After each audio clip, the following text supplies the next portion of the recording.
आज के सत्संग भाग 2 में आपको पता चलेगा कि किस प्रकार श्रीमद् भागवत को आगे चल के बढ़ा चढ़ा के पेश किया गया और महाभारत को क्यों घरों में रखने से मना कर दिया गया कि जिससे जो है तुम्हारे घर में अशांति फैल जाएगी। क्योंकि अगर असली महाभारत पढ़ ली तो कृष्ण जी की पोल पट्टी खुल जाती और उसमें पता चल जाता कि भाई आगे चल के किस तरीके से इसमें महाभारत में ठूसा ठासी करके अर्जुन जो रियल में भगवान था उसकी जगह बना दिए गए कृष्ण भगवान। तो वो सब आपको आप जो है मैं बोलूँगा उसमें से आपको सत्संग सुनते जाएँ और पता चल जाएगा, स्पष्ट हो जाएगा और मूल महाभारत पढ़ें। तो आज का जो सत्संग का आगामी भाग है भाग 2, उसमें मैं आपको बताता हूँ कैसे महाभारत में श्री कृष्ण को जो है इस तरीके से स्थापित किया गया है और कैसे महाभारत में श्लोकों की वृद्धि हुई, जिससे जो है आपको पता चलेगा कि वहाँ अर्जुन ही महान था और जो है पांडवों का साम्राज्य था और कृष्ण आदि जो है वो आगे इसमें जो है। और इसके विषय में मैं जो है यहाँ से प्रसंग उठाऊँगा पांडवों की दिग्विजय जो 142 से 145 और सभा पर्व के अंतर्गत है महाभारत में, जिसमें जो है वैशंपायन जी जो हैं वो जन्मेजय को कथा सुनाते हुए ये सब बात कह रहे हैं। और उसमें विशेषकर मथुरा वगैरह और खासकर श्री कृष्ण का जो वो था देश, उसको भी इन्होंने विजय प्राप्त करा नकुल ने। और ये सब विषय आपको यहाँ पता चलेगी और आप पढ़ सकती हैं उसमें। और क्योंकि मेरे कुछ शब्दों में जो है उच्चारण में थोड़ा भिन्नता हो सकती है और कमियाँ हो सकती हैं, तो उस पर ध्यान न देकर मूल्य तथ्य पर ध्यान दें। तो वैशंपायन जी कहते हैं कि जन्मेजय एक दिन अर्जुन ने धर्मराज युधिष्ठिर से कहा, यदि आप आज्ञाते हैं तो मैं दिग्विजय के लिए जाऊं और पृथ्वी के सभी राजाओं से आपके लिए कर वसूल करूं, मतलब टैक्स। युधिष्ठिर ने अर्जुन को उत्साहित करते हुए कहा कि अवश्य तुम्हारी विजय निश्चित है। युधिष्ठिर की आज्ञा प्राप्त करके चारों भाइयों ने दिग्विजय यात्रा प्रारंभ करी। तो हे जन्मेजय, यद्यपि चारों भाइयों ने एक साथ ही यात्रा चारों दिशाओं में विजय प्राप्त की थी, फिर भी मैं तुम्हें उनका वर्णन क्रम से सुनाता हूँ। और जन्मेजय अर्जुन ने उत्तर दिशा की विजय का भाग लिया। उन्होंने सर्वप्रथम पराक्रम से, साधारण पराक्रम से अनरत, कालकूट और कुलिंद देशों पर विजय प्राप्त करके सेना सहित सुमंडल को जीत लिया। सुमंडल को साथी बनाकर साकल द्वीप और प्रतिद्वंदित पर्वत के राजाओं पर विजय प्राप्त करी। 7 द्वीप के राजाओं से साकल द्वीप वालों ने बड़ा घमासान युद्ध करा, परंतु अर्जुन के बाणों के सामने उन्हें हारना ही पड़ा। उनकी सहायता से अर्जुन ने प्राज्योतिषपुर पर जो चढ़ाई की और वहाँ के प्रतापी राजा का नाम जो है भगदत्त था। भगदत्त के सहायक किरात, चीन आदि बहुत से समुद्री देशों के लोग भी थे। 8 दिनों तक भयंकर युद्ध होने के बाद भी अर्जुन का पूर्ण उत्साह देखकर भगदत्त ने मुस्कुराते हुए कहा, महाभाव अर्जुन, तुम्हारा पराक्रम तुम्हारे योग्य, तुम देवराज इंद्र के पुत्र ने हो, इंद्र बल पुत्र हो उनके। इंद्र से मेरी मित्रता और मैं उनके मतलब समान वीर हूँ, इसलिए मैं तुमसे युद्ध नहीं कर सकता। बेटा तुम्हारी जो इच्छा पूर्ण हो वो बताओ, तो क्या चाहते हो? अर्जुन ने कहा, हे राजन, कुरुवंश शिरोमणि सत्य प्रतिज्ञत धर्मराज युधिष्ठिर राजसुयोग करना चाहते हैं। मेरी हार्दिक अभिलाषा है कि वे चक्रवर्ती सम्राट हों। आप उन्हें टैक्स दीजिए, मतलब कर दीजिए। तब मेरे पिता इंद्र के मित्र और मेरे हितैषी हैं, इसलिए मैं आपको आज्ञा तो नहीं दे सकता, परंतु प्रेम भाव से उन्हें भेंट दीजिए। भगदत्त ने जो है अर्जुन कहा कि अर्जुन, धर्मराज युधिष्ठिर भी तुम्हारे ही समान मेरे प्रेम पात्र है, मैं तुम्हारी इच्छा पूर्ण करूंगा और कोई बात हो तो बताओ। वीर अर्जुन ने उनके प्रति कृतज्ञता प्रकट करते हुए आगे की यात्रा प्रारंभ करी। अर्जुन ने कुबेर के द्वारा सुरक्षित उत्तर दिशा में बढ़कर पर्वतों के भीतर और बाहर आसपास के सब स्थानों पर अधिकार कर लिया।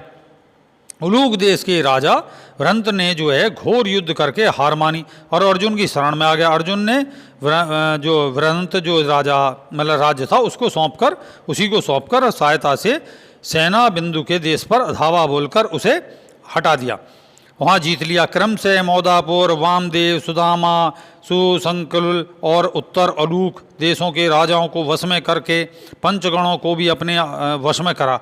उन्होंने पौरव नाम के राजाओं को और पहाड़ी लुटेरों और मलेच्छों को 7 प्रकार के जो थे उन्हें जीता और कश्मीर के वीर क्षत्रिय 10 मंडलों का अध्यक्ष राजा लोहित भी इनके अधीन हो गया। तिरगत, दारू, कोकन आदि जो है नरपति स्वयं शरणागत हुए। अर्जुन ने अभिसारी पर अधिकार करके जो है उरग देश के राजा रोचनमान को और बहिरक वीरों को अपने अधीन करके दरद, कंबोज और ऋषिक देशों को अपने अधीन करा। ऋषिक देशों में तोते के उदर के समान हरे रंग के 8 घोड़े लिए और निकुल और पूरे हिमालय पर विजय वैजंती फहराकर और ध्वलगिरी पर सेना का पड़ाव डाला। अर्जुन क्रम से जो है अधिपत्य जो थे वहाँ के द्रुमपुत्र और हाटक और देश के रक्षक गोओं को हराकर मानसरोवर पहुँचे। वहाँ ऋषियों के पवित्र आश्रमों के दर्शन हुए। वहीं से हाटक देश के आसपास के सारे प्रांतों पर जो बसे हुए थे अधिकार कर लिया। तदंतर जो है अर्जुन ने उत्तरी हरिवर्ष पर विजय प्राप्त करनी चाहिए, परंतु वहाँ प्रवेश करते न करते बड़े और विशालकाय द्वारपालों ने आकर प्रसन्नता से कहा, अवश्य आप कोई असाधारण पुरुष हैं, क्योंकि यहाँ तक पहुँचना सबके लिए सुगम नहीं है। आप यहाँ आ गए हो, यही विजय।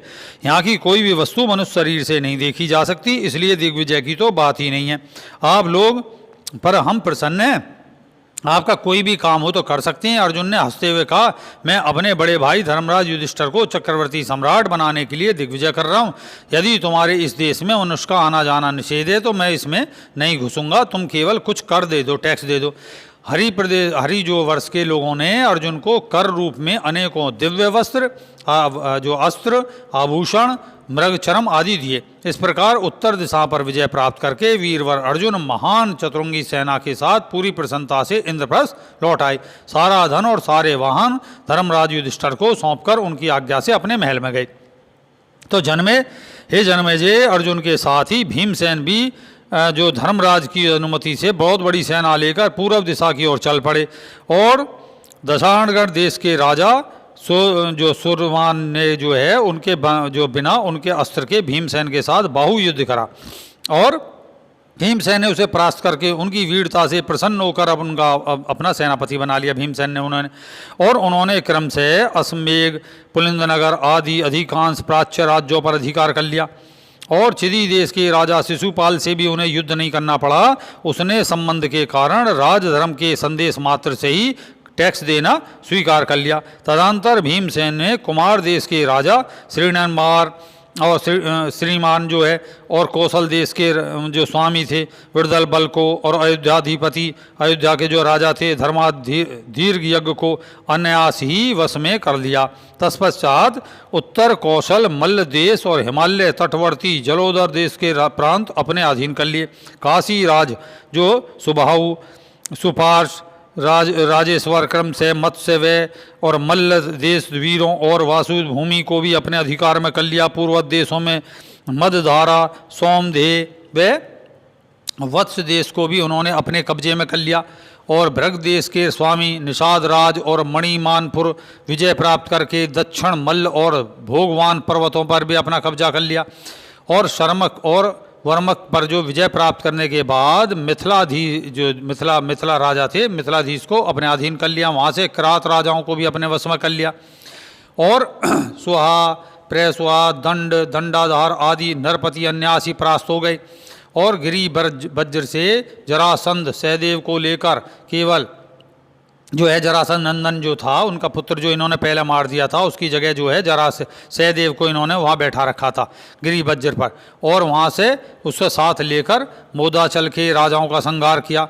पांडुक, वासुदेव और जो है कौशिकी नदी के द्वीप में रहने वाले राजा भी पराजित करे। बंग देश के राजा समुद्रसेन, चंद्रसेन और कर्टाधिपति ताम्रलिप्त और आदि जो है समुद्रवर्ती मलेच्छों को भी अपने अधीन करा। इस प्रकार अनेक देशों पर विजय प्राप्त करके वीर भीमसेन लोहित के जो पास गए समुद्र पट और जो समुद्र तट के जो आसपास के टापुओं पर रहने वाले मलेच्छों से मलेच्छ जो इनसे बिना युद्ध कर गई तरह तरह के हीरे, मोती, माणिक, जो है सोना, चांदी, ऊनी वस्त्र आदि इन्हें दिए। उन्होंने धन से भीमसेन को संतुष्ट किया। भीमसेन सब धन लेकर इंद्रप्रस्थ लौट आए।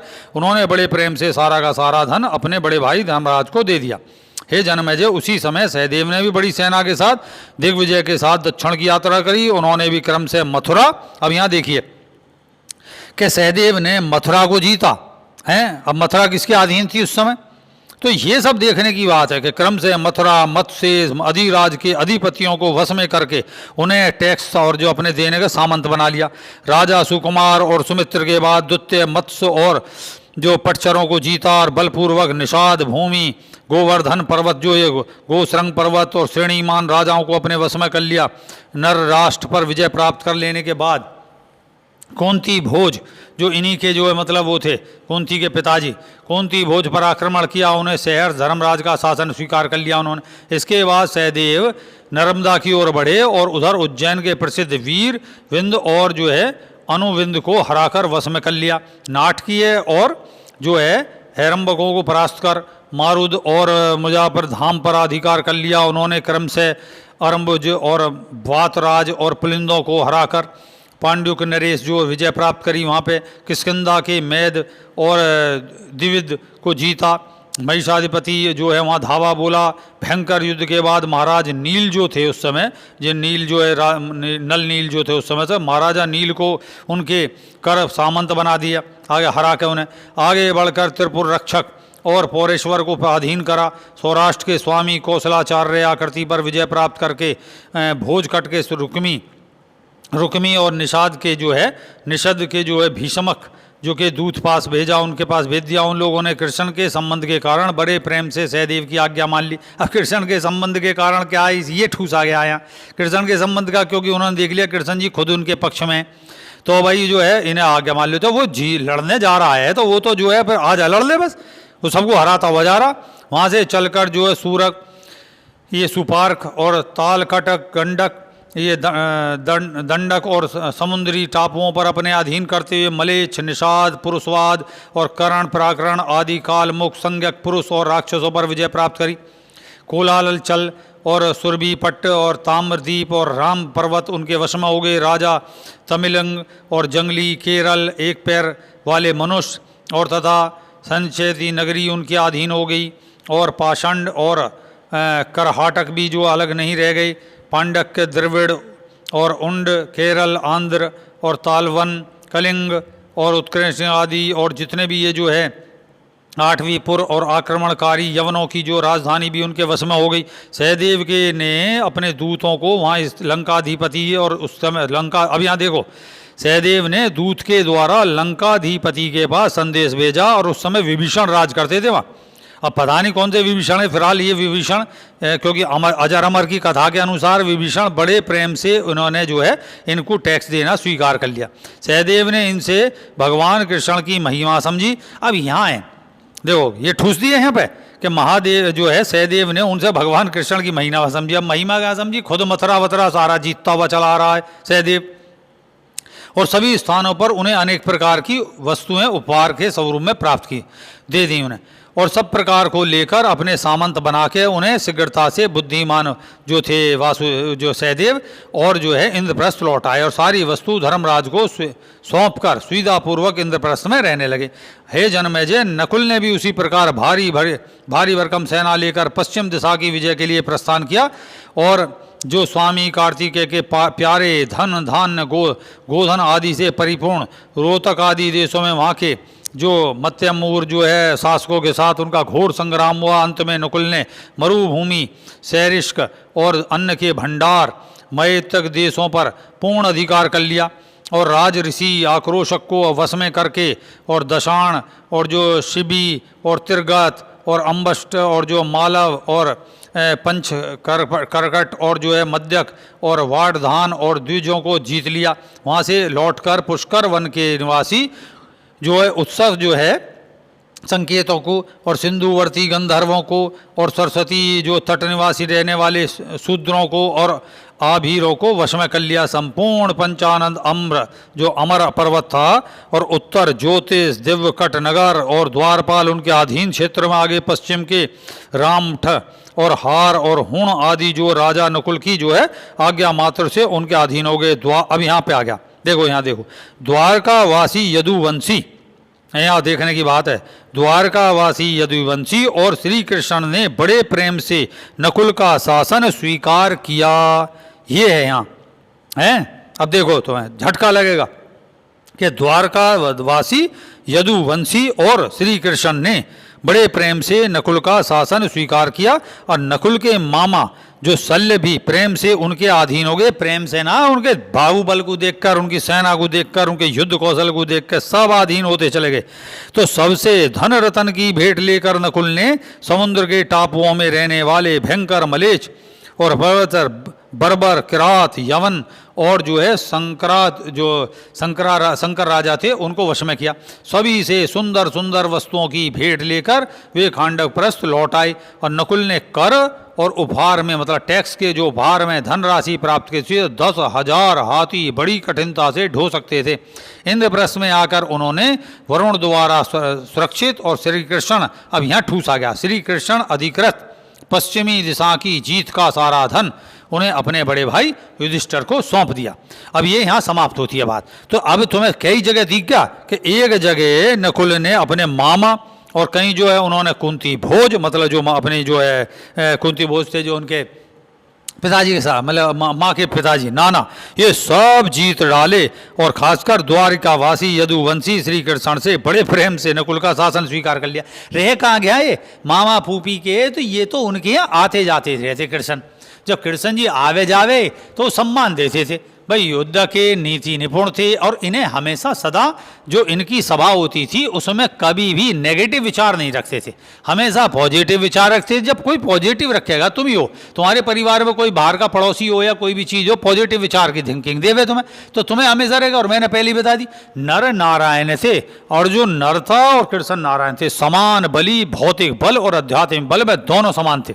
और तब ये सही है। और फिर राजसूय का प्रारंभ हुआ। अब इसमें भी ठूसा गया है, तो वो पढ़ोगे तो तुम देखने पर आएगा कि भाई राजसूय का फल जो है युधिष्ठिर देने को चला।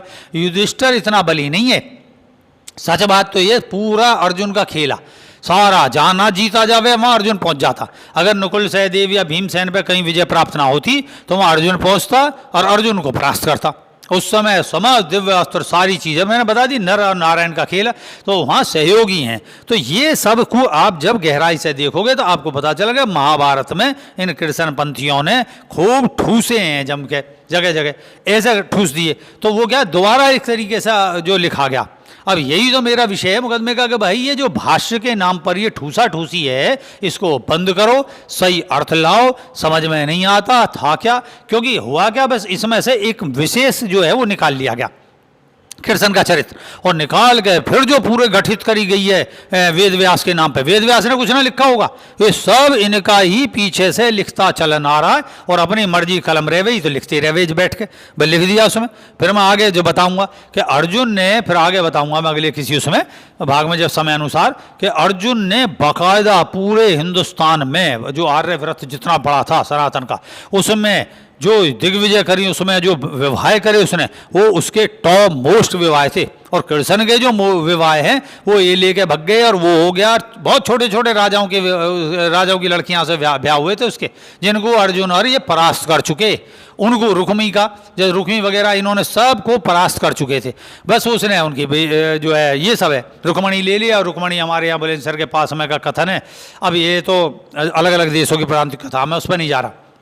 तो अर्जुन ने जितने विवाह करे, उलूपी और ये सब जितना भी बड़े से बड़े मतलब वो हैं, ये सारे विवाह उसके बड़े युद्धक और बहुत उच्च स्तर पे। और कृष्ण के इतने विवाह जो है वो नहीं है सतभाम वगैरह के, बहुत छोटे छोटे राजाए महाविवाह। तो आपको जो है महाभारत मूल ग्रंथ पढ़ो, तुम्हें सारा पता चल जाएगा कैसे इसमें से कृष्ण नामक पात्र निकाल के और उसकी चीज़ों को खड़ा कर दिया गया, जो कि पांडवों के अधीन था। उसका राज्य भी अधीन है, उसकी सेना भी अधीन ही, और वो खुद अधीन था उनके। बस मामा फूफी के यहाँ होने के कारण, पॉजिटिविटी क्लियर करने के कारण वो जो है वहाँ आता जाता रहते थे। तो ये सब विषय मैं यहाँ घृणा नहीं कर रहा, किसी उससे बात नहीं कर रहा, प्रमाणिक तौर पर बात कर रहा हूँ। और इसको पढ़ें और जाने फिर देखोगे महाभारत में कैसे छेपों के तौर में घुस दिया, इसमें बीच बीच में कैसे ठूसा ठासी है। इसी के साथ फिर मिलता हूँ। जय सत्यम सिद्धाय नमः।